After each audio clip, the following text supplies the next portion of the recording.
Some of them would like to trace it back here to the crusade, and there they tried to.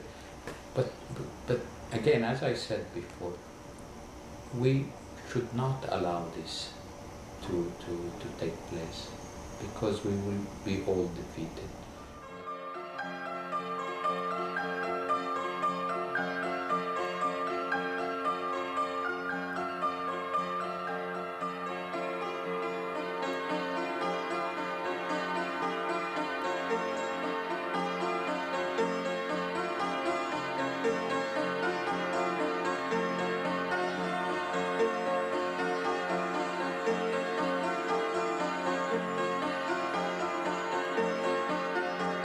For those who actually fought or lived in these lands at the time, as now, the Crusades were never this glorious. They were brutal, tragic, and avoidable, born from arrogance and ignorance of each other.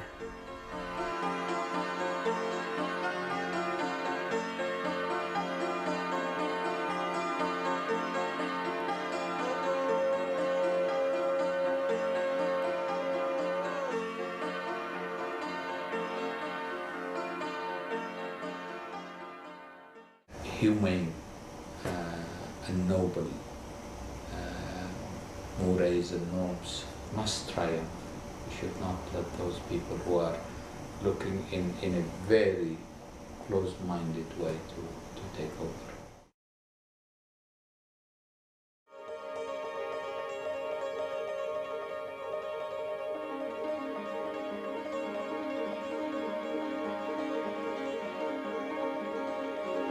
We accepted Christianity around 320, and the Muslim came to Ethiopia during the time of Muhammad. Since they lived from the very beginning, there is a natural thing which cements them together.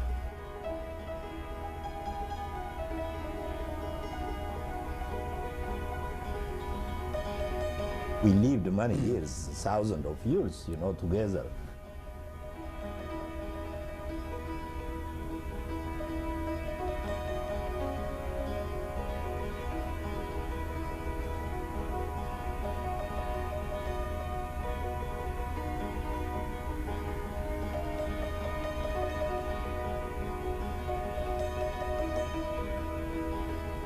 In our history, we didn't have religious war.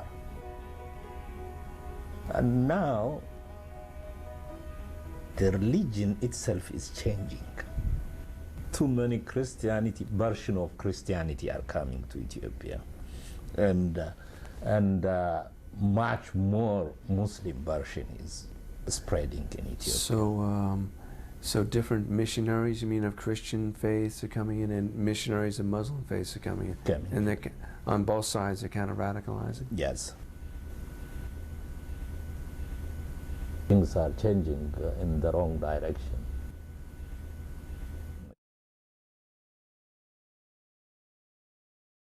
As far as the Al-Qaeda and its associates and cells are concerned, we have to deal with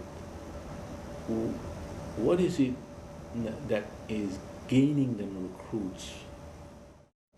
We have to find ways of ensuring that the problems and conflicts that exist in the Islamic world are addressed in a way that are seen to be fair to the people concerned.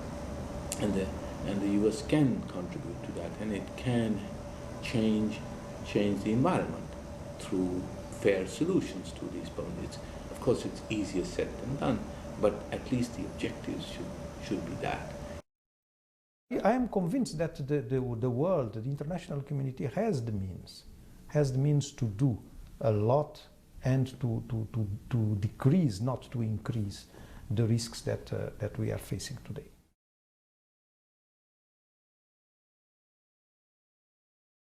Of course, there will always be people that are mad and Unabombers and Unabomber, Jerry McVeigh, and the anthrax. These are terrorism, and you don't go and start bombing small towns in the Midwest just because You know, some of the guys there, you know, because white supremacist organizations start bombing, you know, the federal building in Oklahoma.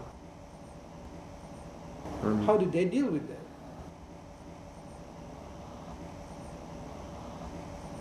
They should try to do the same with whatever is happening in the Middle East.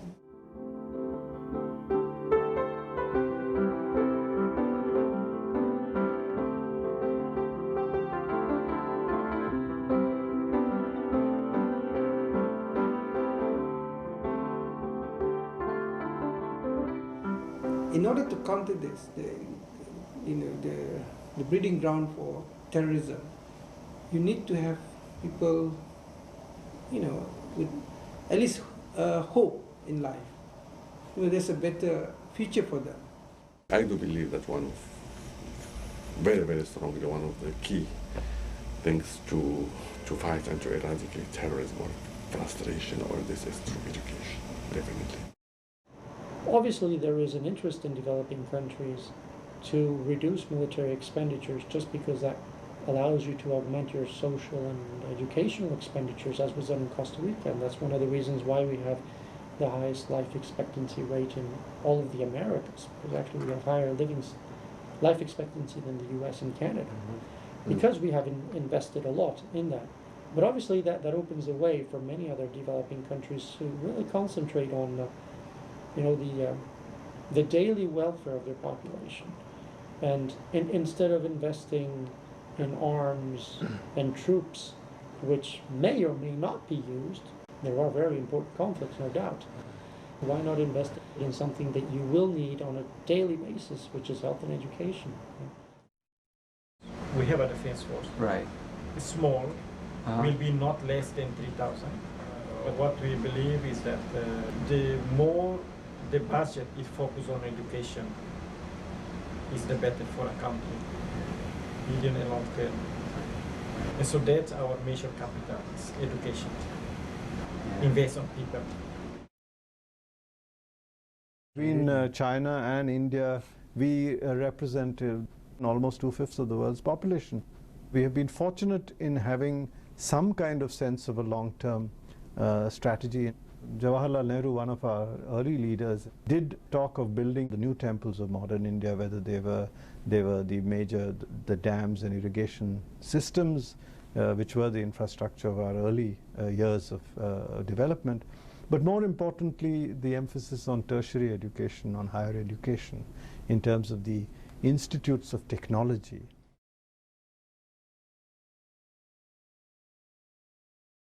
You don't go out and bomb Moscow to defeat the Soviet Union. It's all the uprising from the people. You've got to increase the soft power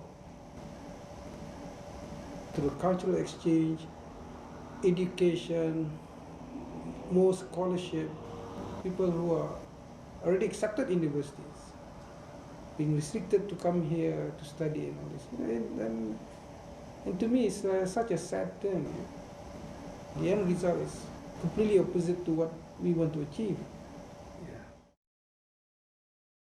Wherever there is freedom of thought and freedom of expression, fanatical groups become weak because their rationale is weak.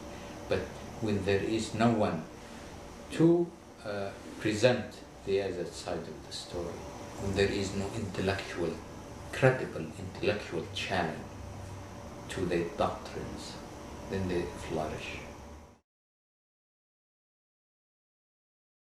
In school, you are teaching people to hate another one, to hate another religion, or another faith, or another race, or ethnic. Yeah. This is criminal. This is very criminal.